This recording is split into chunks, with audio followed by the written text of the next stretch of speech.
Chapter of the Cursed, Illustrated Stories, Short Tales.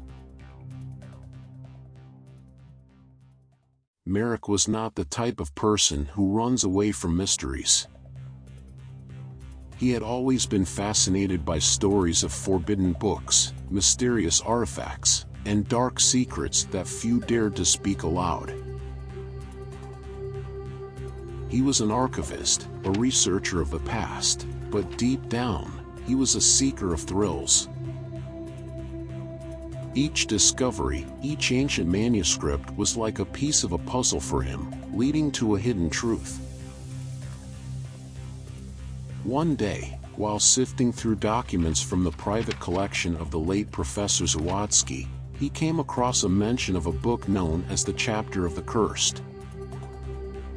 According to the notes, it was said to be a part of the Bible, rejected by the Church due to its shocking content. It was said that this book could drive anyone who read it to the brink of madness. It was erased from the pages of history, but not forever. Someone must have hidden it away somewhere, concealed in the shadows, far from prying eyes. Marek couldn't resist the temptation. Curiosity turned into obsession, and the hours spent in the archive only fueled the desire to uncover what was forbidden. With each passing day, the clues became clearer. Ultimately, after weeks of searching, they led him to an abandoned warehouse on the outskirts of the city. It was late at night when he entered the building, carrying only a small flashlight in the hope of finding the truth. In the corner, beneath layers of dust and decay, lay an old book, bound in cracked brown leather. He felt that this was it, the Chapter of the Cursed. His heart was pounding like crazy. The book seemed to emanate a strange energy, as if it was calling out to him. He opened it slowly, hesitantly, as if expecting something to jump out from within. The pages were yellowed and brittle, written in a language unknown to him, filled with strange symbols and drawings.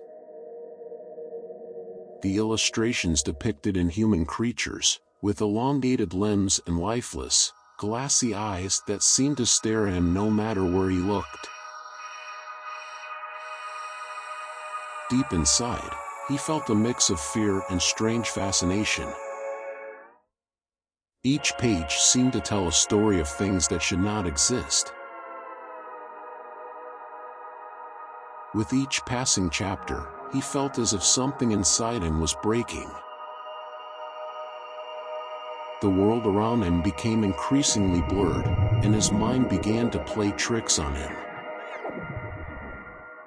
In his dreams, he was haunted by a nameless figure, a demon, hidden in the shadows, with a voice full of madness. He heard its whispers, bringing him visions and secrets he would rather not know. The obsession began to consume him from within. He couldn't sleep. Everywhere he saw shadows, in every sound, he heard whispers that reminded him of the words from the forbidden book. Every moment without the Chapter of the Cursed became unbearable for him.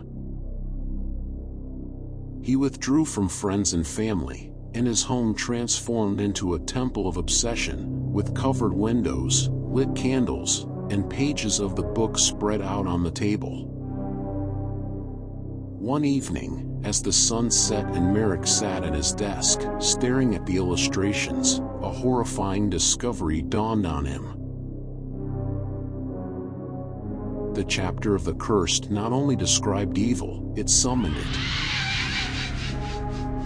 Every word, every symbol acted like a spell, opening the door to something that should not exist in our world. The book was like a portal, and Marek was the guardian who let something dark into his soul.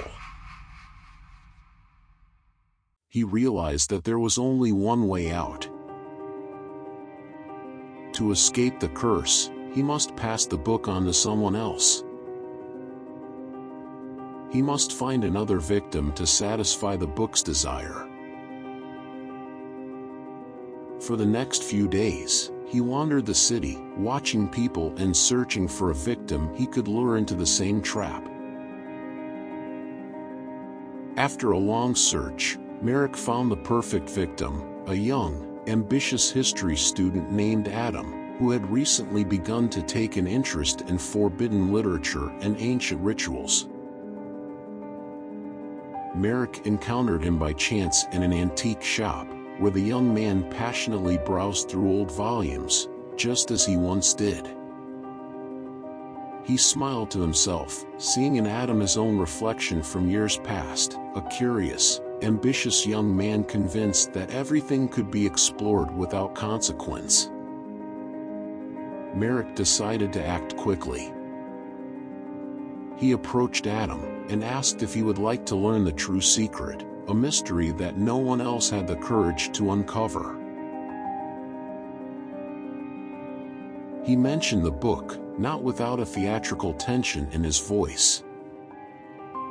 Adam, though wary, was also intrigued.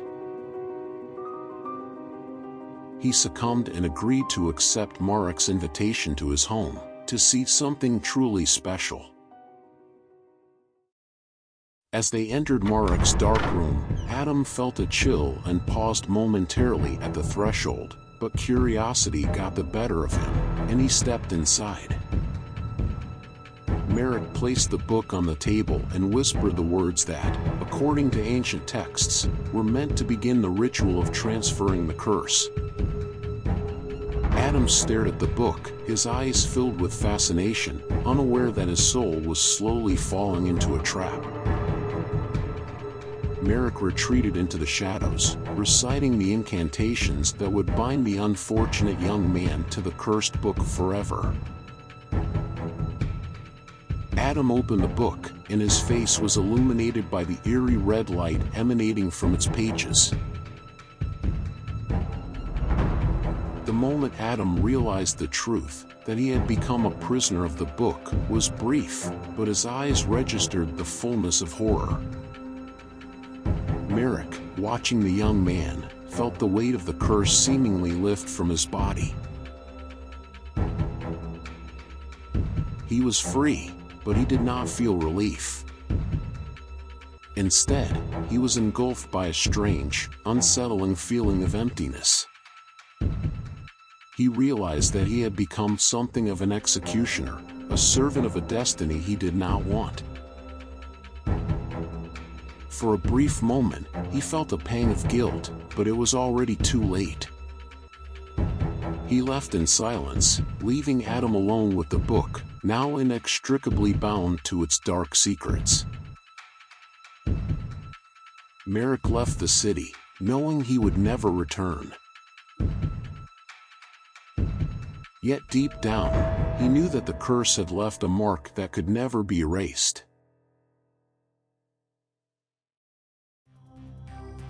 The end. Thanks for watching.